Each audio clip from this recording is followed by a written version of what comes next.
Are nervii tari și nu se pierde cu firea atunci când este pusă într-o situație inedită. I-am testat reacțiile chiar de ziua ei, de nume. Ce farsă i-a pregătit echipa drept la țintă Gabrielei Cristea, vedeți acum.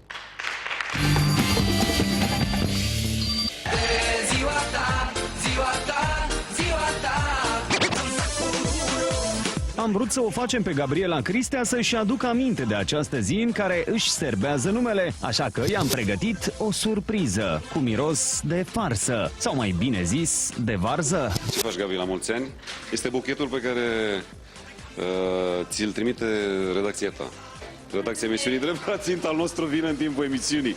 De-aia sper să ajungi astăzi în show-ul nostru. Dacă nu, cumva ai pregătit sărmăluțe, ardei umpluți, torturi, prăjituri, tiramisu, știu, pentru petrecerea de azi. Din păcate, nu pot să vin astăzi în emisiune pentru că am invitați. Nu invitați, adică nu musafiri, că n-am stat nici să gătesc, nici să fac pregătiri speciale. O să mă duc la restaurant cu câțiva prieteni de-ai mei. Deci e petrecere astăzi? Aproximativ, nu e petrecere chiar ca la ziua mea, dar soțul meu m-a invitat la restaurant. Și și-a amintit că trebuie să-ți iau un cadou astăzi? Bineînțeles că îmi face cadouri spirituale în fiecare zi. Cadouri spirituale în fiecare zi? Dă-mi un exemplu de cadou spiritual primit recent. Păi uite... O învățătură. Ei, nu știu, sunt multe. Mami, vreau furou roz în seara asta. De ciclul ăsta? Nu chiar. Nu chiar așa. Nu chiar, că aia mă ocup eu, nu trebuie să ceară. În acest moment apare în scenă Florin Măxineanu. Puțin grăbit și deranjat la stomac, Florin dă buzna în cabina de machiaj unde se află și Niculina Stoican. M-am frai un pic, am direct, rog eu. Acum intru la și un sfert. Vezi ceva aici, da? Imediat. Și eu interviu cu Gabi, se grăbește și Gabi. Aș vrea să te întreb ceva, uite, legat de cuplu, pentru că nu sunteți de ceva. Am un frate că mi-a foarte frumos. scos și casca pe sunt transport. Băi, mai ai, iau de la cap. Băi, măcar de ce zic? Că mă ce să tacă, am și eu la și un sfert. Hai de cap. Florin, ai nebunit? N-am nebunit mădălit, dar am la și un sfert, frate, și nu ajung, e și 5. Bă, dar ești incredibil. Păi sunt. Bă, bune. Mai am 7 minute. Așa, trecem peste fata asta. Deci nu cred. Acum și Camelia. Spune-mi legat de experiența ta de cuplu, pentru că sunt foarte mulți, cum vedem, cu probleme astăzi în România.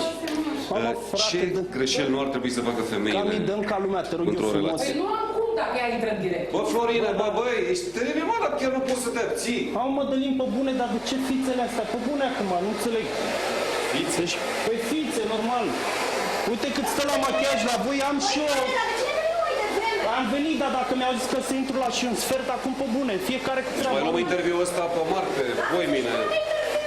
De ziua lui Marcele, dar ești cum, chiar mai bun simț. Nu, deci pe bune. Amă, ce pute să mor eu. Mai figuri aici să... Bă, nu mai, știi care e treaba? Nu mai fițe. Mădălin Ionescu, să machează el, face el. Dar ce ai, mă, ce te-a apucat? Păi mă apucă că noi ăștia mici trebuie să stăm mereu, să vă faceți voi fițele. Nu, Ești teribil, vrei să ai probleme sau mai să ne și bate. Nu mă ba, mă, nene, cu nimeni, dar te-am rugat, am și eu 5 minute, tu ai emisiunea la 4, pe bune. Uite, mă sună din regie să intru în direct, pe bune, eu ce fac acum?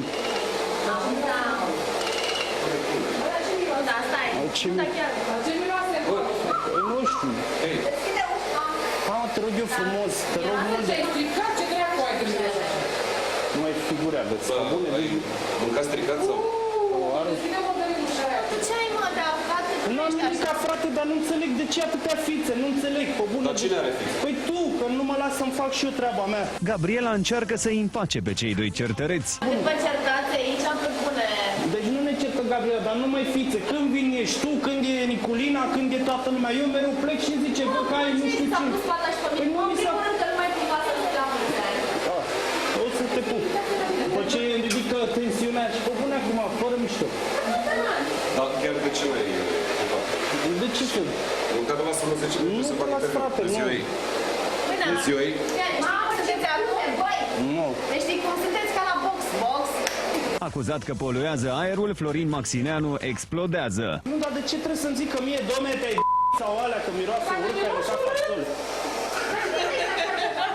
Mădălin cine? Uite, pe aia mă nu vă bate joc, pe bun Mădălin cine? Băi, dar Dar am zis că în momentul în care a intrat, am mirosit urât. Am mâncat pușuleț. Florine, tată, mai folosește și tu săpun. Da, mă, bine, bine că te speli tu. Eu odată pe săptămână mă spăl pe cap. Bine că te speli tu, mă, bravo. Gata, putem face interviul? Poți Gata, să faci mersi și mult de primul. Mai fiți aici. Ora mai terminat cu fițele astea. Rezistăm? Fițe de... Supărat că nu-și poate duce interviul la capăt, Mădălin își iese și el din fire. Bă, Florine, mă, care-te-mă de aici? Dar nu măcar, Mădăline, dar Scuză-mă pentru limbaj, dar nu mai rezist. Dar nu- Gabi trebuie să plece la o filmare. Bă, de fiecare dată când vin Dar baie chiar mă și tu, enervezi. nu, dar baie Dar și chiar mă enervezi, că o să pleci de aici? Poți să baie pleci de și aici, tu, că mă baie, enervezi. dar nu, și care e problema că te enervezi? Iau, Mă, ia băi, Gabi, dar de ce să mă duc eu, frate, dar numai el cu figuri, cu alea și când baie și tu, Stai un pic, Mădălina, băi, ce faci? Zi, te rog eu frumos. Nu, Florine, nu țin nimic, îți vei fata să te Păi ce, faci. care e problema? Extra, mai figuri aveți Bă, în dar și cap. miros. Păi, bă, tu nu arunca pe mine. Ia uite, mă, frate. Băi, Vii cu chestiile astea, nu știu ce-ți fac. Băi, Mădălin, ce-mi faci? Mădălin, stai. Ce, mă, dacă erai colegul meu, băi, dacă erai colegul meu adevărat, trebuie să spui mă că- puteam amândoi, mă, și zicea la mulți ani din partea noastră. A fost o glumă. Stai liniștită, te pupăm cu drag. Mai lipsează să stai ca după ce. Te pupăm cu drag. La mulți ani. Să fii sănătoasă, mamă. La final, Gabriela Cristea dă lovitura de grație. Trebuie să te cerți cu mine, mă. Vrea să ne bată. Mai să mai faci!